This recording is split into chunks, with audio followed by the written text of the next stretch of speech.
कैसे हैं आप सभी लोग। एक बार फिर से स्वागत है आपका हमारे YouTube channel study with Yogesh में।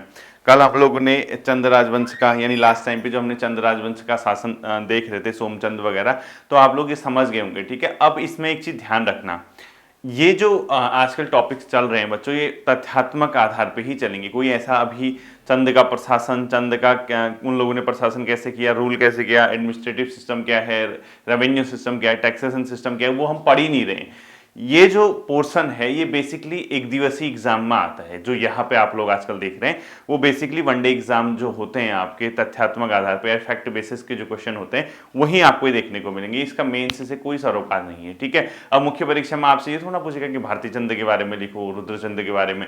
मुख्य परीक्षा वाला जो क्वेश्चन करेगा वो आपको यही पूछेगा कि चंद्र राजवंश का प्रशासनिक जो ढांचा था उस पर आप टिप्पणी करें, उनके टैक्सेशन पे टिप्पणी कीजिए, या इस तरीके जो क्वेश्चन बनता है वो। यानी आप कहीं ना कहीं ये समझिए रूलर के ऊपर क्वेश्चन नहीं आएगा। क्यों? इसके पीछे कारण एक तो ये है, कहीं रूलर पे क्वेश्चन पूछा नहीं जाता, बहुत हार्डली ऐसा होगा पूछा जाएगा।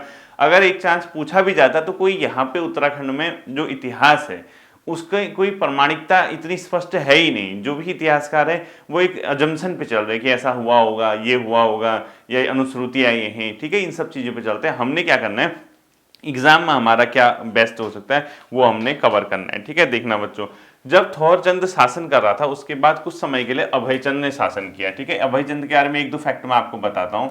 अभयचंद, ठीक है, इन्होंने जब रूल किया था यहाँ पे, इनके बारे में एक बहुत इंपॉर्टेंट फैक्ट है कि पहले शासक थे जिसके बारे में प्रमाणिक सूचना उसके अभिलेखों से प्राप्त होती है। यानी चंद वंश का पहला शासक जिसके बारे में प्रमाणिक सूचना, ऑथेंटिक जो इंफॉर्मेशन है उन्हीं के अभिलेखों से मिलती है। यानी इन्होंने जो अभिलेख वगैरह खुदवाए होंगे, अभिलेख का समझते हो ना, जो अपने आप में जो इंफॉर्मेशन देने के लिए पहले राजा यूज करता था, कि चाहे वो पत्थरों में करेगा तो शिलालेख कहा जाएगा, ताम्रपत्र है, या कई अलग अलग जगह इंफॉर्मेशन देते थे कि मैं इतना राजा, इतने में बैठ रहा हूँ गद्दी, ये सब चीजें जो होती हैं। ठीक है, तो कहीं ना कहीं जो अभयचंद है पहला शासक था जिसके बारे में प्रमाणिक सूचना उसके अभिलेखों से मिलती है। तो इसमें लिख लो चंद्रवंश का पहला शासक जिसके बारे में, प्रथम शासक जिसके बारे में प्रमाणिक सूचना उसके अभिलेखों से प्राप्त होती है। प्रमाणिक, ठीक है, सूचना उनके अभिलेखों से प्राप्त होती है, उनके अभिलेखों से प्राप्त होती है। ठीक है, से प्राप्त होती है। तो इससे पहले जो थे दूसरों के अभिलेख थे, स्पष्ट नहीं था, अनुमान लगाया जाता था। लेकिन अभयचंद जो था प्रथम शासक था जिनके बारे में प्रमाणिक सूचना उनके अभिलेखों से ही प्राप्त होती है। ठीक है, ज्ञानचंद, अब इसके बाद देखना, चूंकि अभयचंद है बच्चों, अब ये मेन चीज आता है, थौरचंद ने रूल किया जब भी किया, अभयचंद आता है तो अभयचंद के बाद आगे रूलर हुआ कौन करते थे। ठीक है, क्योंकि ज्यादा तथ्यात्मक में इसमें लंबा इसको खींचने वाला हूं ही नहीं। ये जो सेशन है आपके छोटे छोटे टुकड़ों में चलेंगे और आपका बहुत लेंदी में अनावश्यक तथ्य इसमें नहीं कराऊंगा, जैसे पिछली बार मैंने कराया था उत्तराखंड इतिहास की क्लासेस में। ठीक है, तो जैसे अभयचंद बैठा, तो अब ये मेन आता है कि यार अभयचंद के बाद रूल किसने किया होगा। अब ये पता ही नहीं चलता कि किसने किया, कोई कहता ज्ञानचंद ने किया, कोई कहता किसी ने किया, कोई कहता कुछ समय के लिए इसने किया। लेकिन ये बात स्पष्ट थी कि ज्ञानचंद ने बच्चों इनके वार्षिक श्राद्ध करवाया था, और उस वार्षिक श्राद्ध में उन्होंने क्या किया था बच्चों, भूमिदान की घोषणा की थी। और इसमें इन्होंने कई अभिलेख भी खुदवाए हैं अभयचंद द्वारा। ठीक है, लिखो अभयचंद के कई अभिलेख प्राप्त हुए हैं, कई अभिलेख प्राप्त। अगर आपसे कभी ये पूछता है कि चंद्रवंश का प्रथम शासक कौन था जिसके बारे में प्रमाणिक सूचना उसके अभिलेखों से प्राप्त होती है। अब देखो मेन आता है कि इनका जो इनके बाद रूल आता है, हम लोग किसने रूल किया इसके ऊपर न जाते हुए सीधे हम ज्ञानचंद के बारे में पढ़ेंगे बच्चों। ठीक है, ज्ञानचंद इसके बाद जो आया था। अभयचंद के वार्षिक श्राद्ध पे भूमिदान करने वाला शासक था ज्ञानचंद। ठीक है, लिखो अभयचंद के वार्षिक श्राद्ध पे, अभयचंद के वार्षिक श्राद्ध पर भूदान किया था किसने, ज्ञानचंद ने। और ये बताया गया है बच्चों कि कहीं ना कहीं आप ये देखना, जो प्राचीन समय था, मध्यकालीन समय था, श्राद्ध वही कराता था जो उसका निकट संबंधी होता है। ठीक है, शास्त्रों में भी यही कहा गया है। तो कहीं ना कहीं ये माना गया कि अभयचंद का बहुत निकट का संबंधी था, पुत्र था हम नहीं कह रहे, लेकिन ज्ञानचंद ने इसका कराया था। ठीक है, इसके बाद हम सीधे ज्ञानचंद पे ही आएंगे, अनावश्यक तथ्य, और जितनी जल्दी हो ये वाला सेशन हम लोग कंप्लीट करने की कोशिश करेंगे। एक दो क्लासेस के अंदर मैं इसको कंप्लीट कर दूंगा। ठीक है, फिर हम चंद्र राजवंश का ही मेन प्रशासन वगैरह देखेंगे जहां से क्वेश्चन आता है। ठीक है, अब हम देखेंगे, अब देखो ये मैं नहीं कह रहा कि ये उसका पुत्र था या क्या था। और एक चीज और ध्यान रखना आप लोग, ये हम चंपावत एरा पढ़ रहे हैं, यानी जो चंद्रवंश का चंपावत शासन था, यानी जब तक वो चंपावत में राजधानी बना के रूल कर रहे थे वहां के सेशन को हम लोग कंप्लीट कर रहे हैं। कभी क्वेश्चन अगर ऐसे पूछता है कि निम्नलिखित में से किन राजाओं द्वारा चंपावत से रूल किया गया था, तो वहां फंसने के काम मत करना है, ठीक है। तो ध्यान रखना, फिलहाल हम चंपावत वाला तक चल रहे हैं, जहां तक हम भीष्मचंद्र तक पहुंचेंगे। तो ये सब चंपावत से रूल किए हुए शासक है जितने मैं आपको बता रहा हूं। ज्ञानचंद आया बच्चों, जो कि अभयचंद का उत्तराधिकारी माना जाता है, ठीक है। लिखो अभयचंद का उत्तराधिकारी, अभयचंद का उत्तराधिकारी कौन था बच्चों? ज्ञानचंद था, ठीक है। यानी इनको इनके बारे में कहा जाता है कि ये कौन थे? अभयचंद के उत्तराधिकारी थे ज्ञानचंद। इन्होंने क्या किया था तो दिल्ली सुल्तान, दिल्ली सल्तनत फिरोज शाह तुगलक के दरबार में जाकर भेंट की थी, ऐसा किताबों में लिखा गया है। कई किताब ऐसा लिखते हैं, कई जगह ये प्रमाणिक है, कई जगह नहीं है, आप लोग इसको चेक करते रहना। लेकिन नॉर्मली आप देखेंगे तो इनके बारे में ये कहा गया है, जो ज्ञानचंद थे बच्चों, उन्होंने क्या किया, दिल्ली सुल्तान फिरोज शाह तुगलक के दरबार में जाकर भेंट अर्पित की थी, ठीक है। तो लिखो पहला चंद शासक जिसने दिल्ली सल्तनत फिरोज शाह तुगलक के दरबार में भेंट अर्पित की थी, ठीक है। लिखो दिल्ली सल्तनत, क्योंकि दिल्ली उसमें क्या थी बच्चों? मेन केंद्र था, ठीक है। दिल्ली सल्तनत में भेंट अर्पित करने वाला पहला शासक, भेंट अर्पित करने वाला पहला शासक, ठीक है। उस समय शासक कौन था यहाँ? फिरोज शाह तुगलक, फिरोज शाह तुगलक। ये बताया जाता है बच्चों कि फिरोज शाह तुगलक के समय में इन्होंने क्या किया था, दिल्ली सल्तनत की यात्रा की थी, और दिल्ली सल्तनत में क्या किया था, इन्होंने भेंट अर्पित की थी, और पहला चंद शासक था जिन्होंने दिल्ली सल्तनत में अपने आप को पेश किया था, ठीक है।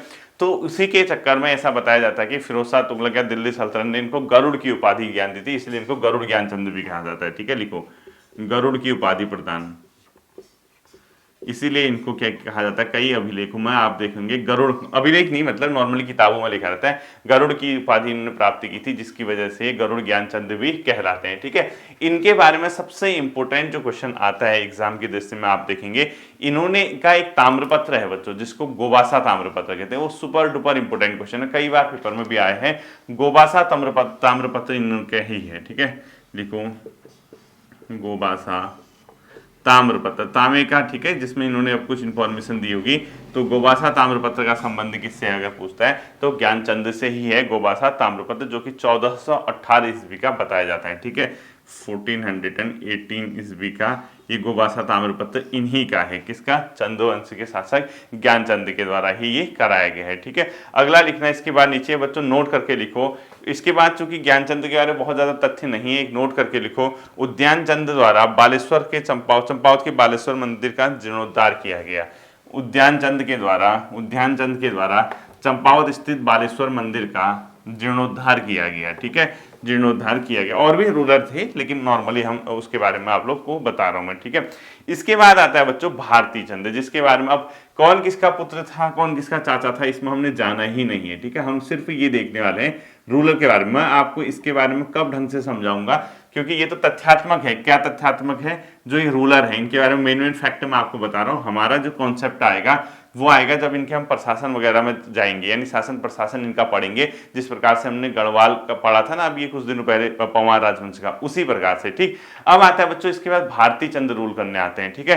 भारती चंद जो था अपने पुत्र रत्नचंद के पक्ष में इसने शासन छोड़ा था, यानी एक बहुत इंपॉर्टेंट क्वेश्चन है कि इनमें से किस शासक द्वारा अपने पुत्र, यानी अपने पुत्र रतनचंद था उनका पुत्र, वो बहुत ही योग्य शासक बताया जाता है इतिहासकारों द्वारा, तो रतनचंद के पक्ष में शासन किया था, और ये अनुश्रुतियां कहती हैं, ठीक है। लिखो इन्होंने अपने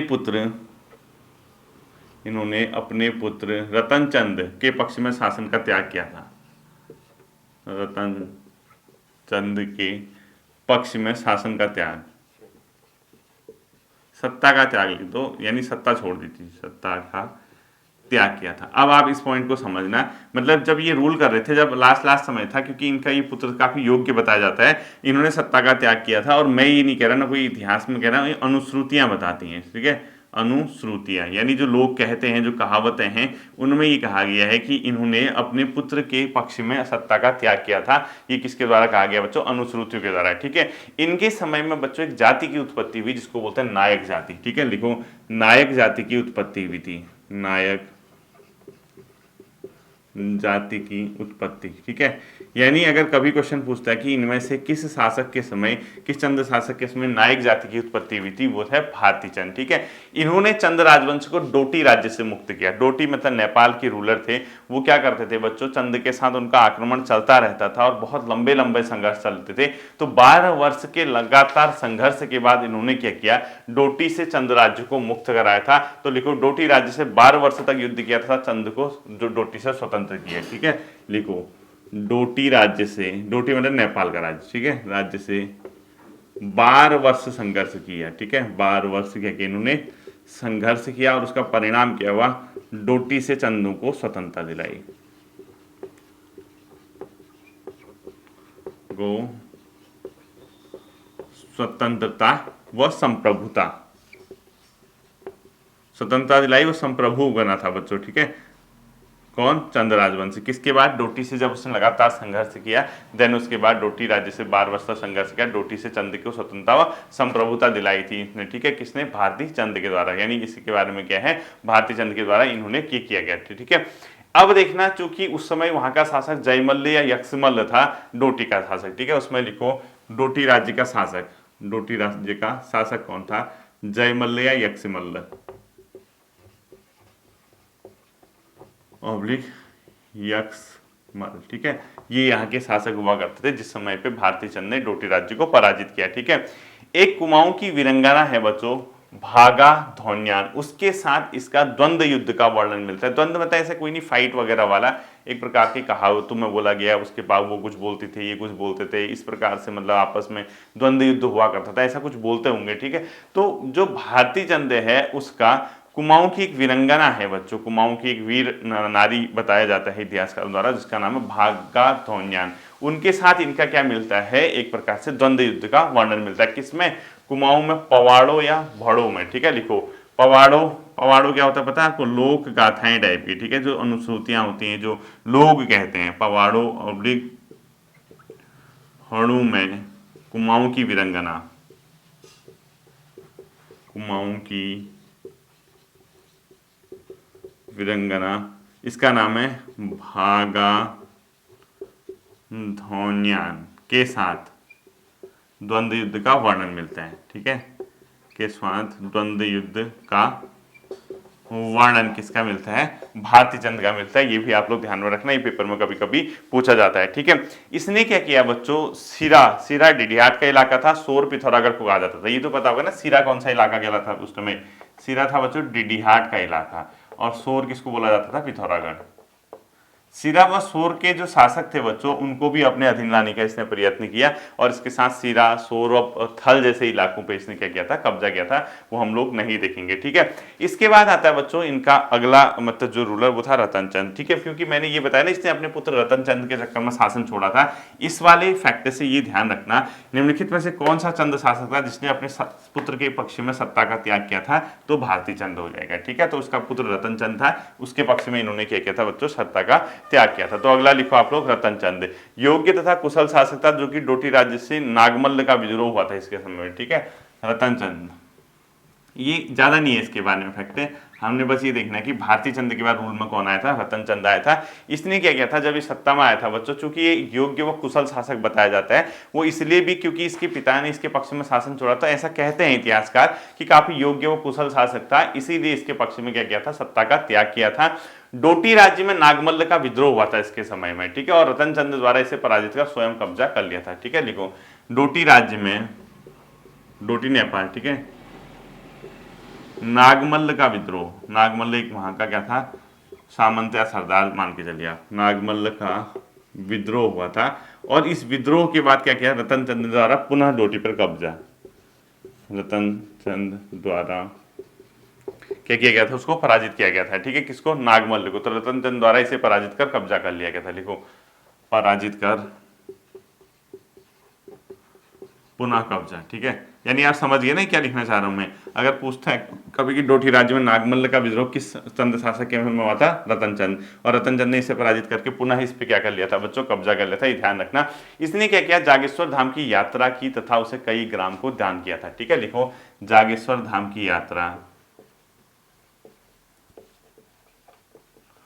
धाम की यात्रा तथा उसे कई गांव दान तथा उसे कई ग्राम क्या किए, इसने दान दिए थे। ठीक है, बहुत सारे ग्राम क्या किए थे बच्चों, इसने दान में दिए थे। किसको? जागेश्वर धाम की यात्रा करने के उपरांत।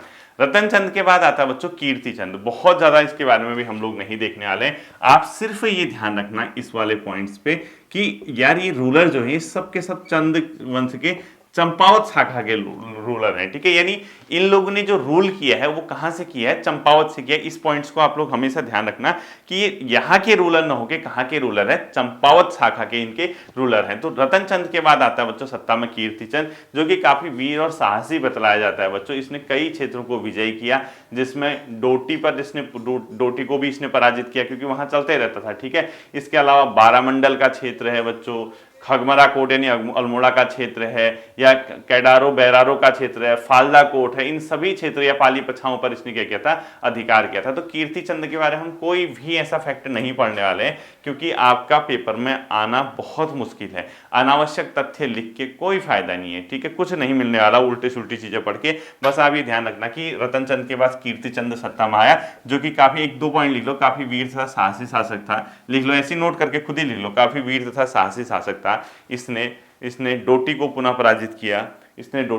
पराजित किया, तथा बारामंडल क्षेत्र खगमरा कोट यानी अल्मोड़ा के क्षेत्र, पाली पछाओं के क्षेत्र पर भी विजय प्राप्त की। बस इतना आप लोग लिख लो, पेपर में आपका नहीं आने वाला है। ठीक है, इसके बाद आता है बच्चों एक इंपॉर्टेंट फैक्ट, यहां से पेपर में क्वेश्चन आ सकता है, जो मैं अब फैक्ट बता रहा हूं। ठीक है, इसके बाद आता है बच्चों भीष्मचंद। कौन आता है? भीष्मचंद। अब आप मेनली सुनना, मैं भी बताता हूं, एक बार भीष्मचंद को फिनिश करते हैं। ठीक है, मतलब फिनिश का मतलब इसके फैक्ट देखते हैं।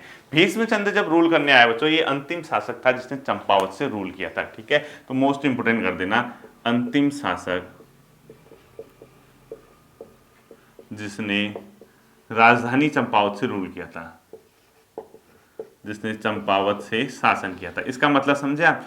इसका मतलब ये था क्योंकि चंद्र वंश की राजधानी जब तक चंपावत थी, वहां से रूल करने वाला भीष्मचंद अंतिम शासक था। इसने ये सोचा क्योंकि हमारा जो राज्य है लगातार डोटी से संघर्ष कर रहा है, और हमारे जो संसाधन हैं, रिसोर्सेज हैं, वो किस पे वेस्ट जा रहे हैं? उस युद्धों को रोकने में, या हमारे सैनिकों को परेशानी हो रही है, हमारे जो सत्ता चलाने में कठिनाइयां उत्पन्न हो रही है, एक प्रकार का डर बना हुआ था। तो इसने सोचा, क्योंकि चंपावत को अगर आप देखेंगे डोटी राज्य के नियरेस्ट है वो, यानी नेपाल की सीमा से लगा हुआ इलाका है, वहां अगर हम रूल राजधानी शिफ्ट रखेंगे तो हमें इन्हीं संघर्षों से जूझना पड़ेगा। इधर पंवार राजवंश अगर आप देखोगे तो वो क्या कर रहा था? पूर्व की ओर विस्तार कर रहा था। अब कीर्तिचंद के बारे में एक फैक्ट और लिखो, इसकी नीति विस्तारवादी थी, यानी वो विस्तार कर रहा था अपने साम्राज्य का। ठीक है, कीर्तिचंद में इससे पहले वाले में लिखो, इसकी नीति विस्तारवादी थी। अब देखना, चूंकि ये शासन कहां से कर रहा था बच्चों? चंपावत से कर रहा था, तो इसको ये लगने लगा कि यार क्यों ना हम एक काम करें, राजधानी को शिफ्ट कर दें यहाँ से, और एक ऐसी जगह लेके जाएं जहां से डोटी के लिए भी दूर हो जाए और गढ़वाल के पंवार राजवंश को भी हम बढ़ने से रोकें। तो इसी के दिमाग की उपज थी कि राजधानी को कहां शिफ्ट कर दिया जाए? अल्मोड़ा कर दिया जाए। ठीक है, तो इसमें अगला पॉइंट लिखो, राजधानी खगमरा कोट करने की सोची, इसने की नहीं। ठीक है, लिखो राजधानी खगमरा कोट,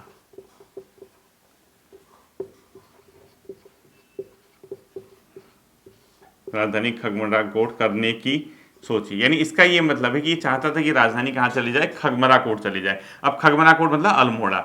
लेकिन जैसे ही ये सोच रहा था तो इसके और युद्ध संघर्ष भी चल रहे थे। एक रायगढ़ का शासक था जिसने उसकी क्या कर दी? हत्या कर दी। ठीक है, देखो रायगढ़ सरदार द्वारा भीष्मचंद की हत्या कर दी गई।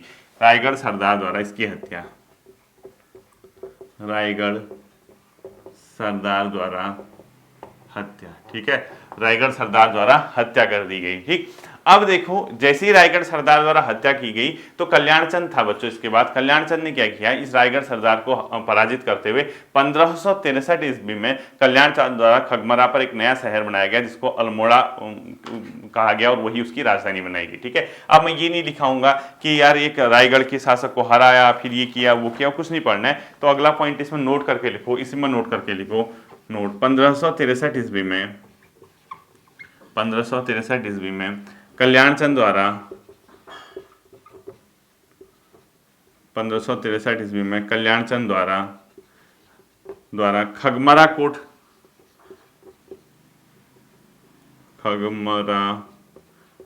में एक नए शहर की स्थापना, की। ठीक है, नए शहर की स्थापना की, और यही नया शहर क्या कहलाया बच्चों? अल्मोड़ा। यही नया शहर क्या कहलाया? अल्मोड़ा। और तथा इसे राजधानी बनाया गया। लिखो, तथा इसे राजधानी बनाया गया। ठीक है, 1563 ईस्वी में चंद्रवंश की राजधानी शिफ्ट कर गई कहाँ से? अल्मोड़ा से, सॉरी चंपावत से अल्मोड़ा की ओर। ठीक है, ये था। अब आप देखना बेसिकली यहाँ से, चूंकि हम लोग जो सेशन देख रहे हैं बच्चों अभी सिर्फ और सिर्फ रूलर वाला देख रहे हैं, यानी जहां से हमारे वनडे एग्जाम में फैक्ट बनते हैं। चूंकि अनावश्यक तथ्य लिखा के आपको परेशान करना मेरा उद्देश्य नहीं है, हम पॉइंट टू पॉइंट कवर करेंगे जो हमारे एग्जाम में आ सकता है। बाकी जब इतिहासकार खुद ही कंफ्यूज हैं, इतिहास में खुद ही पता नहीं होता कि इतिहास की किताबों में कि इसका रियल मतलब क्या है इसका फैक्ट। ठीक है, तो अब देखना, अगर मैं एक बार नॉर्मली अगर एक क्वेश्चन दूं, निम्नलिखित एक क्वेश्चन लिखो, निम्नलिखित में, जैसे क्वेश्चन नॉर्मल बता रहा हूं मैं, निम्नलिखित में से किस चंद शासक द्वारा अल्मोड़ा राजधानी से शासन नहीं किया गया? निम्नलिखित में से किस चंद शासक द्वारा राजधानी चंपावत से शासन नहीं किया गया? अगर पेपर में यही क्वेश्चन आ जाए, ऐसे तो दिखते हैं ना। देखो, निम्नलिखित में से पूरा लिखना है, किस चंद शासक द्वारा राजधानी चंपावत से शासन नहीं किया गया? राजधानी चंपावत से शासन नहीं किया गया। ठीक है, चंपावत से शासन नहीं किया गया। अगर यही पूछता है शासन नहीं किया गया, तो आप देखो जैसे क्वेश्चन बनाने वही होता है ना, ऑब्जर्वेशन बेस्ड। अगर आप ऐसे देखोगे तो आपको किताबों में ऐसा दिखेगा ही नहीं। आपने क्या किया, वही रटते गए। ऑब्जर्वेशन इसी को बोलते हैं। यहां ऑप्शन दे दिया उसने क, ख, गौर घ। ठीक है, ये देखो जैसे यहाँ पे क्वेश्चन दिख क्या दिएगा, निम्नलिखित में से किस चंद्र शासक राजधानी चंपावत से शासन नहीं किया? ऑप्शन 1 दे दिया उसने रुद्रचंद। ठीक है, ऑप्शन 2 दे दिया भीष्मचंद, ऑप्शन 3 दे दिया रतनचंद, ऑप्शन 4 दे दिया भारती चंद। ठीक है, यहीं पे आप देखो, यहीं पे आप पकड़ेंगे। अब जो ऊपर ही जो बच्चा पढ़ेगा, हवा में देखेगा, एक बार ये नहीं कि सीरियसली होके मैं सीरियस होके देख लूं, ऑब्जर्वेशन कर लूं, तो यहीं पे क्वेश्चन देखो ऐसे पकड़ लेते हैं। तो इस तरीके के जो क्वेश्चन आते हैं बच्चों, ये इसी तरीके के क्वेश्चन आपको पेपर में आजकल देखने को मिल रहे हैं। वो सिर्फ एक लाइन में न देखते हुए दोनों ही आयोग, स्पेशली अधीनस्थ चयन आयोग ने क्या कर दिया, अब जितना मैंने चंद्रवंश में पढ़ा रखा है उसमें ध्यान देना। अगर वो कूट वाला क्वेश्चन पूछा, कुछ 4 स्टेटमेंट दे देगा, एक यही दे देगा रुद्रचंद द्वारा चंपावत से शासन किया गया। ठीक है, एक बार दे देगा भीष्मचंद ने राजधानी अल्मोड़ा करने की सोची, कल्याण चंद्र द्वारा उस राजधानी को अल्मोड़ा शिफ्ट किया गया।